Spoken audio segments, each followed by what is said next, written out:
Hello everybody, welcome to the Com Game Movie Show. My name is Deshaun, and today I'm here to talk about the insanity around the Eternals movie. Now, first of all, you know me. I don't usually talk about reactions or reviews and things of that nature. I wait until I see the movie. I keep those kind of things to myself. If I see some reactions, if I see some YouTubers or reviewers that I agree with, then I might look at them, I might reference them in another video, but I don't make videos talking about that. I don't really make videos talking about Rotten Tomatoes and things of that nature. But Eternals is turning out to be a very, very divisive film. Like, unexpectedly divisive. Now, and you know something? It hurt. Like, seeing the divisiveness around Eternals really was such a shock to me, because as far as I can think back, for about the better half part of a year and some change, the Eternals has been built up as the Marvel's Oscar-winning Oscar movie. Like, Eternals has been built up as this as a Marvel movie that's a bit more sophisticated, a bit more smart because of the director that they have, and a bit more than an average Marvel movie. The fact that they shot on some locations so much. I mean, basically the entire film, other than the obvious, some of the spectacle CGI moments, are shot completely on location. You can see it in the trailer. It's not a shocker. These are sets that they built, you know, like we saw them building Babylon, the sets for Babylon and shit like that. So a lot of this is real, like in like camera, and like a lot, like there was inspiration from that. And then you see that Chloé Zhao wins the best the best director Oscar for best director and best film, and you see that she's a multi-Oscar winning director. You get her on this, and you keep hearing her talk about it. You hear Feige so excited about it, says it's one of the best pitches he ever heard, and you think, like, okay, maybe they're overhyping it a bit. You know, maybe it'll be one of those situations like Guardians of the Galaxy Volume 2. Like, you know, I don't know, you gotta rack your mind back to Guardians of the Galaxy Volume 2. Like, James Gunn, Chris Pratt, and the crew were saying that film was gonna be like the Empire Strikes, like, it's gonna be the Empire Strikes Back. It was gonna be so much better than the original. It's gonna be one of the greatest. It's gonna be this, and it ended up being, at least in my opinion, while a fun sequel, it's a fun movie, a fun sequel. It's the fun time at the theaters, worth a watch. I still gave it an 8. It wasn't Guardians of the Galaxy. It wasn't as good as the first Guardians of the Galaxy. It was, to me, it wasn't as good. It had moments in it that were great. All the stuff with Yondu and Peter, some of the stuff with Peter and his father, and some of the stuff, there are moments in it, there are things in it that are great, but for the most part, it's a lesser version of the original Guardians. It's a wilder, more colorful, somehow lesser version of the original Guardians. And so, you know, I'm thinking at worst it's going to be that. Like, it's going to be disappointing. It's not going to be as good as you think it's going to be. But, you know, it's still going to get, because Guardians of the Galaxy Volume 2, for all the people, like, because Guardians of the Galaxy Volume 2 had a bunch of people who hated it. I remember reviews coming out with some people saying they hated it. But still ended up with like an 83, 84, something like that. So it still ended up in the 80s. But for this film, The Eternals, to not only be the lowest rated MCU film of all time on Rotten Tomatoes, IMDb I don't care about, and I don't understand why other people do care about IMDb, because IMDb can be voted on by any Joe Smo without actually seeing the film, whereas Rotten Tomatoes, you actually have to see the film and verify. So you have to go out of your way to really to push to like review bomb something on Rotten Tomatoes. You would have to go out of your way to go buy tickets to then go review bomb it. So you would have to go like, what are you gonna do? Buy out the fucking theater just to review bomb it, you know what I mean? But on IMDb, it doesn't work like that. You can review bomb anything. You can just decide, I don't like how this movie's better, and just review bomb it down to where you think it should be. That's why I don't trust IMDb. I don't know why anyone else does anyways. Only thing IMDb is good for, and it's only 50% of the time, is like breaking like casting. Because sometimes because IMDb is so, since IMDb is it's pretty much just all over the place. They're listening to everything.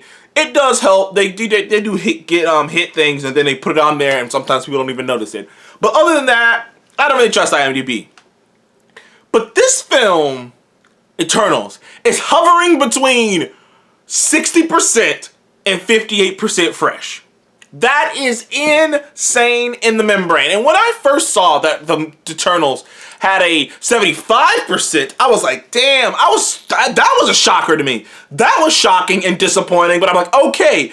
But this film is now getting into territory that I don't think we're gonna see a sequel to this. Unless fans love it, and this thing has like a 90% on Rotten Tomatoes, and this thing has like this thing makes over $100 million opening weekend, and it makes Shang-Chi money or a little bit better than Shang-Chi money.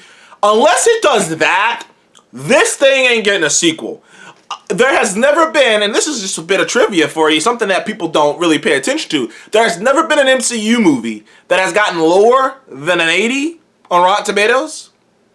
And the director came back for a sequel. In fact, every single movie in the MCU that has had lower than an 80%, all of those movies, not only did they get new directors on it, but they completely kind of revamped the franchise. Gotta think back, Thor the Dark World. Thor Ragnarok is so different from Thor the Dark World. And if you watch Iron Man 2 and you watch Iron Man 3, it is like you are watching different films. I'm telling you. Because they brought on Shane Black for Iron Man 3. I'm telling you, because it's on Disney Plus, you can see it. Watch Iron Man 2 and then watch Iron Man 3. Tell me those tones aren't like, the characters are the same, and it's still upbeat, so your mind kind of goes, but when you sit back and actually watch those films, you're like, oh no, this is a Shane Black movie that has Iron Man in it. And Thor Ragnarok, same thing. Same thing happened with the Avengers. Ironically, same thing happened with the Avengers. Joss Whedon. People couldn't have imagined that Joss Whedon wouldn't be directing all the Avengers movies. Age of Ultron comes out, it's in the 70s, new directors take over. That's how it works in the MCU. Captain Marvel. Captain Marvel made $1 billion. If you don't think that the MCU actually cares about critic perception and the Rotten Tomato scores, then look no further than Captain Marvel. Captain Marvel made over $1 billion and it had a 70-something%. They just got rid of the directors and brought in a new director. Marvel cares about this shit. They have a reputation that they have to uphold. And Chloé Zhao, no matter what intention, I haven't seen the movie yet. I've never seen such divergent opinions on a film. It ranges from I love it to I hate it to it's boring to it's too different to it's too generic to oh no, it's the same old Marvel and it was entertaining popcorn fun to this is a little dense and a little much to I've never seen anything like this. I've had people say there isn't enough action. I've seen people say, oh, there's not a lot of action, it's mostly dialogue and character driven. I've had people say, well, it's a ton of action throughout this movie. I have never seen so many divergent opinions on a film made by Marvel Studios. I've never seen this, ever. And it's kind of left me with the feeling of, well, fuck, man, they're never going to do that again. Regardless of how we end up, what my feelings end up being on Eternals when I walk out of that film, I can guarantee you this. First of all, Chloé Zhao ain't coming back. They are never going to do this again. They're going to be like, no, we're not doing this again. We're going to stick to what we've been doing. Because clearly whatever we did in that, we're not going to do that. I'm telling you, if there is an Eternal sequel, it ain't going to have Chloé Zhao. They're going to bring on an entirely different director. It is going to get completely revamped. And that's only if it makes money. Because in the past, even with Thor the Dark World and Iron Man and Captain Marvel and Age of Ultron, you know what all those films had in common? Not only were they all still fresh on Rotten Tomatoes, all of those films made more money than projected. All those films made a ton of money. As much as people talk shit about Iron Man 2 and Thor on the Dark World, they both made like $200-300 million more than the original films. So they both made a bunch of money. So you can easily go, well, shit, critics didn't love it, it wasn't the best, but it made money, so there's something here. Let's just bring somebody new on and keep going. Like you can come to that conclusion where if this movie does not make, and it sucks because it's a pandemic, and I really think Marvel was banking on the same way Shang-Chi came out. Shang-Chi came out 92% on Rotten Tomatoes, 98% audience score, and it's doing really good at the box office. And I honestly, even if it wasn't doing fantastic at the box office, having a 92 and a 98, that's big enough for Marvel to be like, for Marvel and Disney to be like, okay, there's something here. We maybe can blame this on the pandemic. Let's keep going with this. But if this thing's rotten, the one and only, like, that just sticks out like a sore thumb. And I know a lot of people, like, we talk about Rotten Tomatoes, and it's not the end all be all, but it means something to Kevin Feige. Kevin Feige has plaques in his office for every Marvel film that is fresh on Rotten Tomatoes, which means that means something to him. And for there to be only one film that he has produced that is not, that, or, you know, he is the head producer on, that is rotten, I'm not sure you can justify, there's no way to justify bringing Chloé Zhao back. And if it doesn't make any money, there's no real way to even justify doing an Eternals sequel. So, I'm going into Eternals next week, and I am actually hoping it's bad. I'm hoping the film is bad, because at least if it's bad, I can be like, okay, well, I'm not missing out on anything if they don't ever bring these characters back. They'll just fold in some of the characters' mythology. They'll have some of these characters sprinkled throughout the MCU, but they'll never do a sequel to the actual Eternals because it didn't turn out too good. It's okay. Not everyone gets a strike. You know, Marvel's been going strong for 12 years. They've had 27 30-something projects.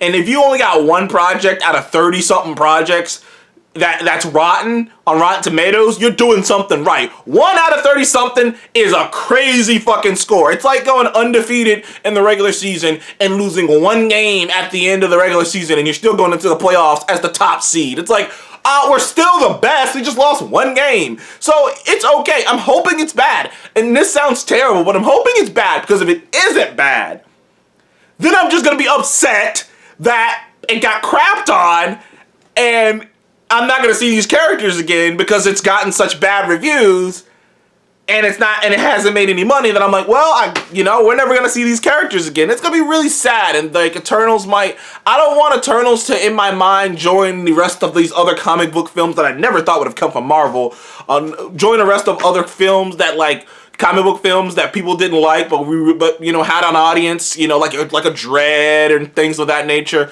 and didn't get a sequel, and we're just sitting there like, damn, man, I wish I could have got a sequel to that. But I don't know. I'm not sure. All I know is everything is riding on this box office. Everything is riding on this box office. Everything is riding on fans' reactions. If fans have the reaction and this movie has the box office, the Eternals will go on. It'll be looked back at. It'll be in the same category with Venom, which is not a category I would want to be in, but be in the same category with Venom and Man of Steel and Suicide Squad and shit like that. Films that weren't regarded very highly, but still made a shit ton of money, but made so much money and had such a good reaction by a fan base, and had a decent enough reaction by the fan base that you had to make a sequel. And I hope that happens, because I'm like I say, Chloé Zhao's not coming back. Chloé Zhao's not coming back. If everything works out fine and they make a bunch of money and fans dig it, they're getting rid of Chloé Zhao, and they're going to completely revamp it. They're going to bring in new writers and everything. They're going to Thor Ragnarok this thing. And I don't mean in terms of the tone of Thor Ragnarok. What I mean is they're just going to bring on completely new guys on this thing, and then it's going to be so tonally different than the Eternals movie you've seen. It's going to be crazy. But I just feel like that's just what's going to happen. Like, Marvel isn't in the game for failure. And Chloé Zhao, this is the closest to a failure. Like, it may not even be a failure, but it's the closest to a failure. Marvel don't play these games, man. She's out, and I wish her the best, but I'm just gonna tell you right now, she ain't coming back. Anyways, thank you guys for joining the Comic Game Movie Show. Please like, subscribe, and what do you think of the reaction to Eternals being the lowest rated MCU movie of all time? The single black eye on the MCU. At this moment in time, it might even be rotten on Rotten Tomatoes, which would be the only rotten project out of 30 projects, just this. I just don't think you can really justify bringing her back. It's like, bruh, we've made 30 projects and your project's the only one that's rotten. I don't care if it's actually good. Like, we can't keep you around. Clearly, you can't click with the audience. So, gotta bounce you.